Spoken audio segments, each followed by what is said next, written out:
Hello everyone, কেমন আছো সবাই?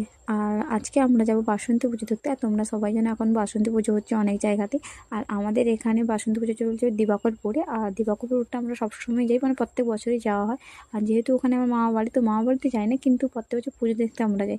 যেহেতু মায়ের বাপের বাড়ির কাছে পুজো, তো মা প্রত্যেক বছর যেতে চায়, আর আমরা তার জন্য মায়ের রথে আমরাও যাই। আর এখানে আমরা হাঁটতে হাঁটতে যাচ্ছিলাম, রাস্তায় দেখে এই লাল বিছাটাকে দেখতে পেলাম। ও না আমাদের লাইট দেখে ফট করে জঙ্গলের দিকে ঢুকে যাচ্ছিলো।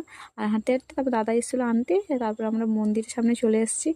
আর মন্দিরে ঠাকুর দেখে আমরা সোজা চলে গেছিলাম একজন পিসির বাড়িতে।